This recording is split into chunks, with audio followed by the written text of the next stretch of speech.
new cornerback you guys signed? Is he a special teams guy that can help? He has played a little bit of special teams in the preseason. He's got good size and length and has pretty good speed. So we'll just try to bring him along as fast as we can. What was your for your group? What was your focus during the bye week? Do you kind of take a bigger look at things, or are you very specific? Yeah, we looked at all 6 phases and came up with areas that we need to improve on in each phase, pretty much. So we'll look to get a lot of that work in, this week and moving forward. Corey's numbers are really good. Have you seen a big jump in his consistency from last year? I think his directional placement has improved. I think his, I would say, the plus 50 stuff has been more consistent to be able to have placement inside. He's hit a number of balls inside the 10 and inside the 5, so I think he's done a good job with that. How would you assess the way your special teams have played at this point in the season? I would say we played solid in some areas, not so solid in other areas. We got to be more consistent to be able to have the consistent results we need. Obviously, we give up a couple big plays, made a few big plays. Just got to be more consistent to eliminate bad football. What aspect of which one of those 6 phases you feel like has made the most improvement just from game 1 to game to now? I don't know if I could pinpoint just one phase, honestly. I think we need to improve in all 6 of them, to be honest. Was there one that you felt like We need more improvement in? where you saw the most From game 1 till now? From game 1 till now, I guess. Sort of the pleasing kind of growth you wanted to see. I don't have one. I couldn't name one, honestly. You got like Darren Rizzi get promoted to the interim job, and there's talk about special teams coaches not getting their shot to be the head coach enough. Yeah. What do you think about that? Well, I think, in my opinion, I feel like, the special teams coordinators, and I am one, obviously, so we have a hand in everything on the roster. We coach the entire team. We have all 6 phases. We coach situational football. We know the personnel, the roster management relative to, inactives and guys that are up and down for the game. So I think that, there's been a history of really successful special teams guys that have been head coaches, most notably Bill Belichick and then John Harbaugh. So not many opportunities have been given to us, but I think Rizzi will do a good job. I've had the pleasure of going against him for really the last 25 years. He coached against me. I was just thinking about the times I've gone against him in the past, playing and coaching. When I was at Villanova as a freshman, he was a head coach at University of New Haven, Division II, and they beat us at Villanova on a Friday night. And after he was at New Haven, went to Rutgers, and he was a special teams coordinator at Rutgers, and we ended up beating them the next year when he was a special teams coordinator. So I've gone against him quite a bit, obviously, played against his units, coached against his units. When I was in New England, he was in Miami. But he's a really good football coach, and I know that he'll do a really good job down there. Hopefully just not too good this week. Why do you think that guys in your position don't get more opportunities at the big job?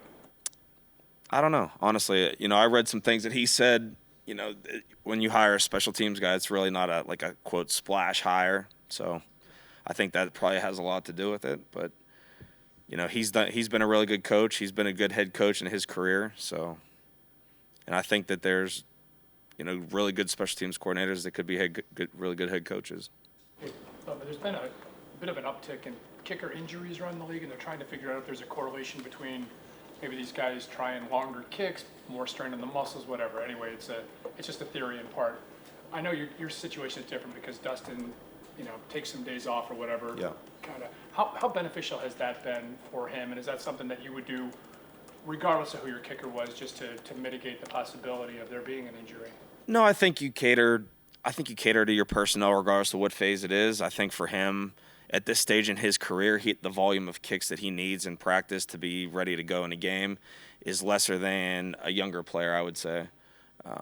But I would cater to any guy that I would need to.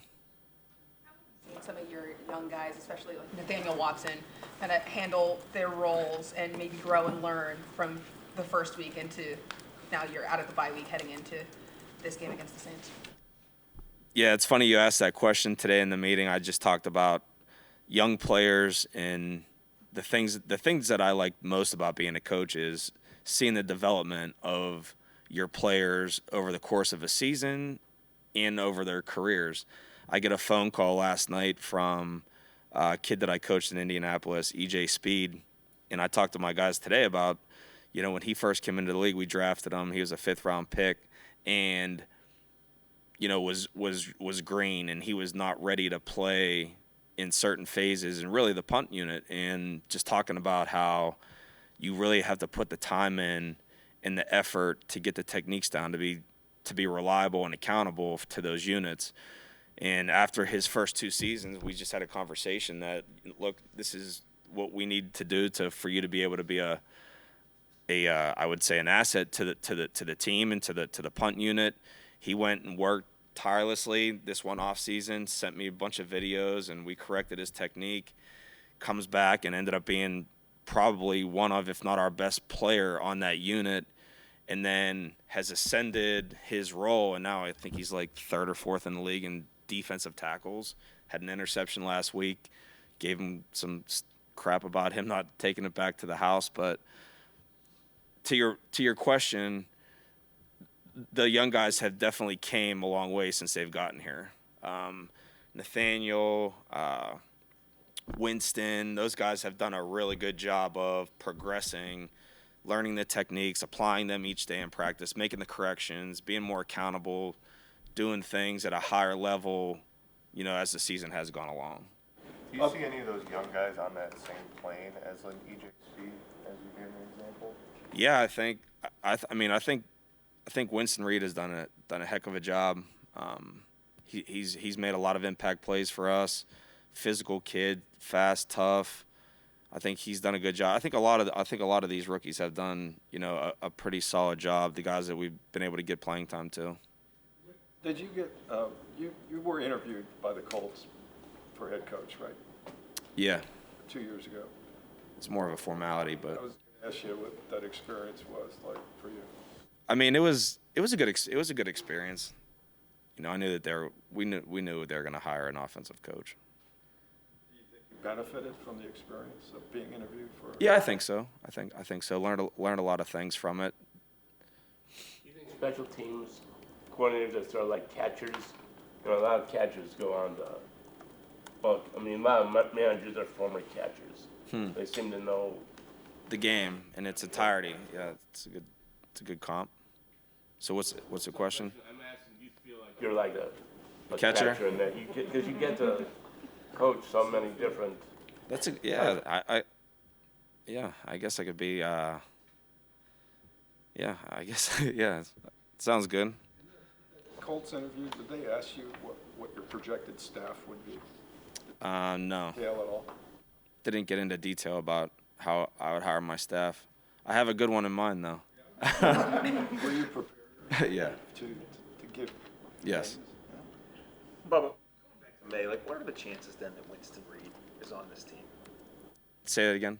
Winston Reed being an undrafted guy coming to such an experienced team. Yeah. What when he first gets here, what kind of long shot is he? I would say for any undrafted guy, I know firsthand I was undrafted. You have to be willing to do whatever you're asked to do and put in the work and the time to get down the techniques. And you have to buy into and you have to understand that the way that you're going to make it as an undrafted player, especially as an undrafted defensive player that's a DB or a linebacker, you're going to have to make it in the kicking game. It's inevitable. That's the way that you're going to have to make it. Because if you can't contribute in the kicking game, it's hard to be able to say, okay, this guy's going to be on the team if he can only play on defense. You're kind of, I guess, willing to embrace those unconventional things, because I mean, he was even running some of those jumbo packages on offense the one week. How has he just embraced, all these different roles you guys have thrown at him as a staff? I would say for him specifically, I think that he's very focused. He's, I would say, a lot more mature than you would see most rookies be. He's very businesslike, and he does work extremely hard. He is smart, and he's got a good skill set. I mean, he's tough. He's physical. He's probably our strongest player. I mean, except for, I would say, the offensive lineman, if I had to guess. But no, he's done a really good job for us. Can you tell, like, right away with a guy like that? Is there something you see, like, right away? Hey, this guy's got a chance. For sure. Yeah, I think, the movement skills, how fast they pick up the techniques, how fast they pick it up mentally, I think you can see it early on. Look at this Saints team and their record. What makes you think, if you do, that they're not really a 3-7 football team? No, they're not a 3-7 football. They are. I mean, they're obviously, their record is what it is. Ours is what it is. But they had a lot of injuries early in the season, and they obviously didn't have their quarterback. They're a really good special teams unit, top to bottom. They do a really nice job in the return game. They cover well. I think Rizzy does a good job, and those guys, they've done a good job. The kicker's been accurate. I think the longest return is 29 yards, kickoff or punt, for the Browns this year. Why is it? Why haven't you been able to unlock that part of the game? Yeah, I would say I feel like the production in the punt return game has been solid. We definitely need to improve in the kick return area, and that'll be an emphasis for us moving forward. There have been more touchbacks with this new kick return rule than you anticipated. No, I think the return rate's about what I expected it to be. I think that, some teams, and I think everything is relative to the opponent, where the game's being played, who the returner is, the type of offense you're going against. I think a lot of those decisions are made each week per game plan, per team. So, but I think that it's about what I expected. It's definitely up a lot compared to the most recent years. Jameis talked about, his time in New Orleans, and specifically that first year working with Sean and Drew. Where can you maybe, from your own experiences, like, see the imprint of, those two on what you see out of Jameis? Of them to what you've seen with Jameis. Yeah, I think the detail of his preparation, he does a great job watching tape, having a good understanding from the moment he walks in the building of kind of why things are going in based off of what he's seen. So the preparations piece of it, I think the attention to detail with the game planning of when you run a rep, okay, I'm throwing the ball here in a walkthrough, but then I'm kind of mentally going through the rest of my read and progressing through like Drew used to do. I think that's something that pops up in my mind. I think he's very, very in tune to, hey, why are we doing these things? Why do we want to run these plays against those looks and whatnot? What are we trying to get done? And just those. He really likes that communication back and forth between myself, Kevin, and himself, just like I think Drew and Sean had. When you look back at the first 9 games, what did you see as the biggest issues with the run game? Yeah, I think when you look back at it, you evaluate, okay, what schemes have been effective for us? What schemes have not been effective for us, and why? Is it an execution piece? Is it a versus the looks we're getting piece? That type of thing. So I think when you go back and look at it, there's some concepts that hey, we've run very well, whether it was the start of the season till now, and there's some concepts that we weren't as effective in. So it's curtailing the run game to make sure we're maximizing those those effective concepts and cutting back on the less effective concepts without becoming one-dimensional as an offense. So I think when you look at that stuff, yes, there's things that overall hasn't been as effective, but then there's also things that have been very effective, and we want to obviously lean on those things in terms of what guys are most comfortable running, and we can execute at a high level. Because at the end of the day, that's all that matters. What matters is what can we execute at a high level against whatever look they throw at us. Because in the course of the game, there's going to be those unscouted look. There's going to be things that happen. Maybe that 3 technique wasn't supposed to go outside, but he did. And your rules have to be able to account for that and still be able to execute a play at a high level. So I think that's the thing that we really looked at is, all right, what do we want to really kind of hang our hat on? What do we want to kind of scale back? And then where's that execution piece on these things to where those guys know exactly what to do, how to do it, no matter what the defense does.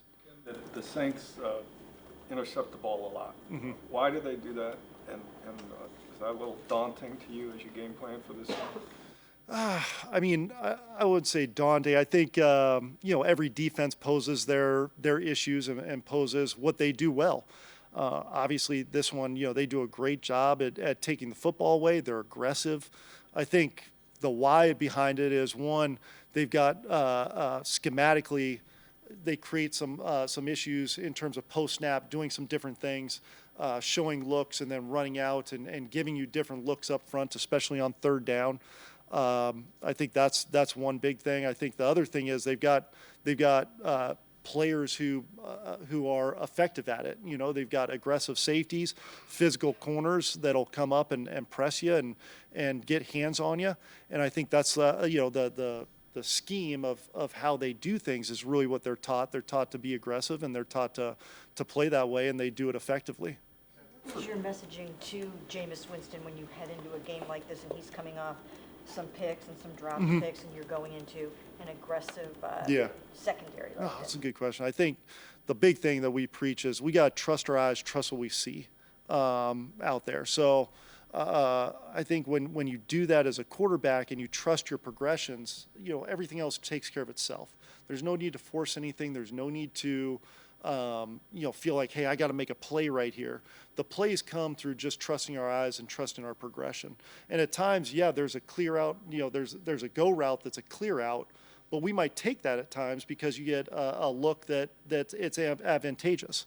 So we want to play smart, not conservative at the position. And to do that, you got to trust progressions, trust your eyes, and trust what you see on game day so you can play fast. What was the biggest difference between the Ravens game to the Chargers game in terms of offensive efficiency? I think the turnovers, obviously, I think those things happen, and you got to be able to overcome those things. I think that obviously the Chargers, they've done a great job defensively. When you look at them, I believe they haven't, they've limited teams in points and things like that. I think we had some good opportunities. We just couldn't capitalize on them, and I think that's the thought process for us is let's go capitalize on every opportunity in terms of just winning that play and having that focus. And then whatever's happening in the course of the game, whether you're up, whether you're down, there's no need to press. There's no need to feel like, hey, this one play is going to make up this point differential.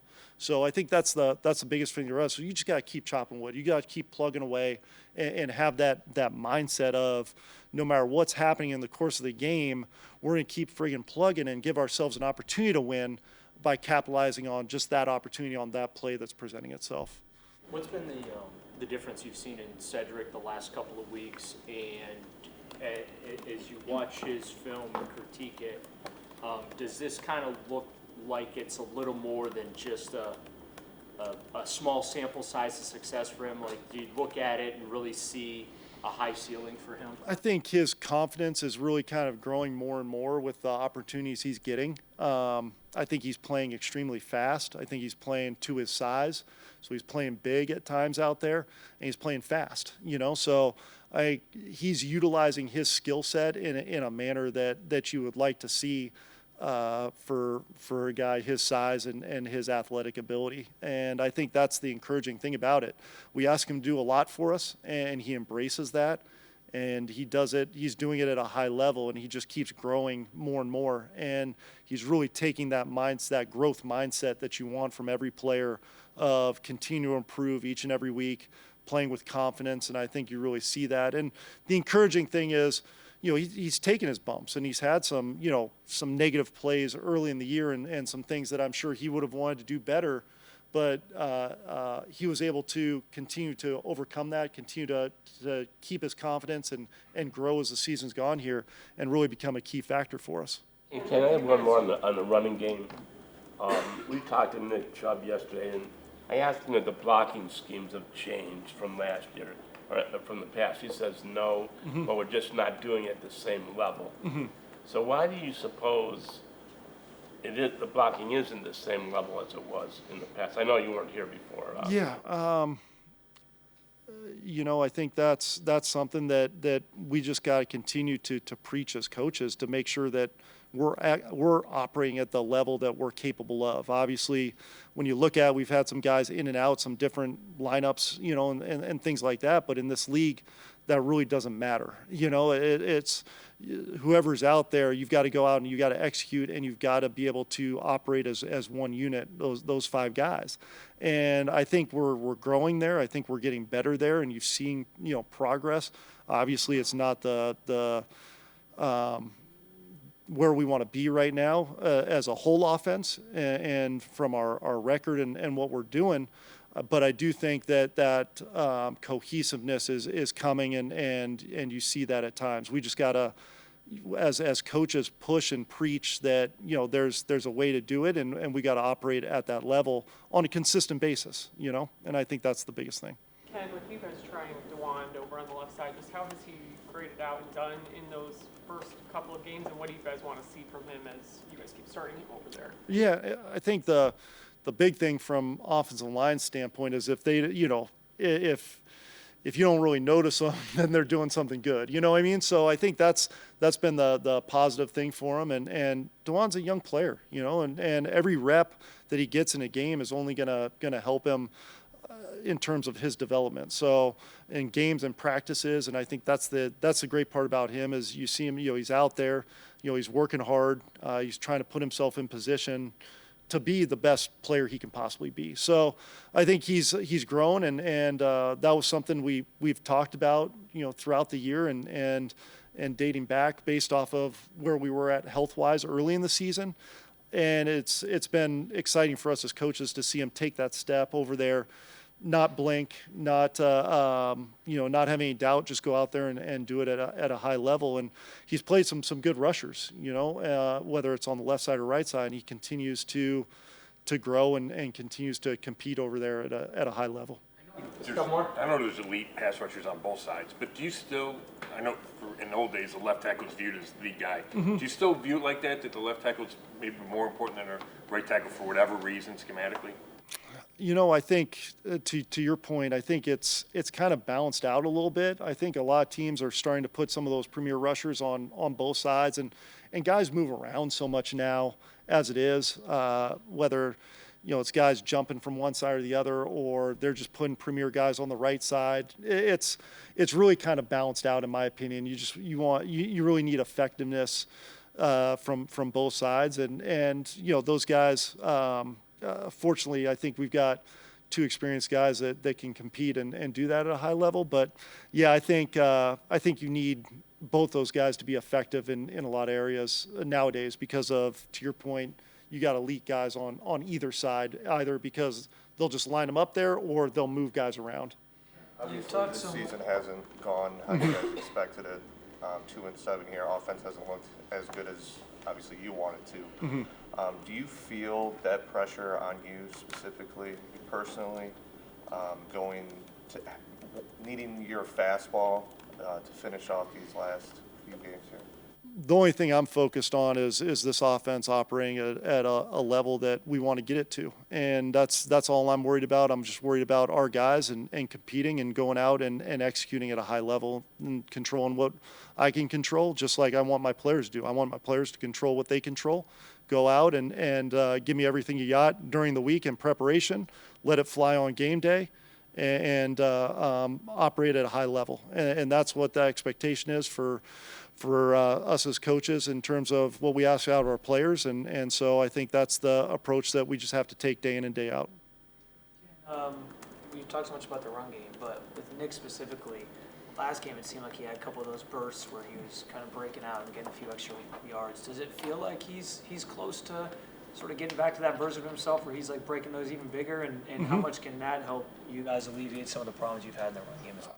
I mean, Nick's, one of the best running backs in this league, so I think having him out there at a level that you're starting to see from him is something that we definitely want. And the important thing, whether it's quarterback or running back, I think sometimes, it's such a reliant position that we all have to do our job executing for those guys to be successful too. But the exciting thing about Nick is if you get him to the second level, he can make guys miss.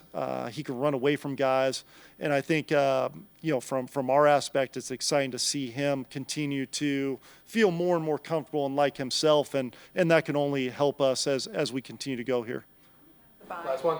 Coming out of the bye, when you are looking at this back half of the schedule, are you expecting guys like maybe Jamari Thrash, who haven't had a lot of playing time, to get more playing time, or is it more about just them playing the waiting game, or even just developing in practice before you see them out there getting more reps?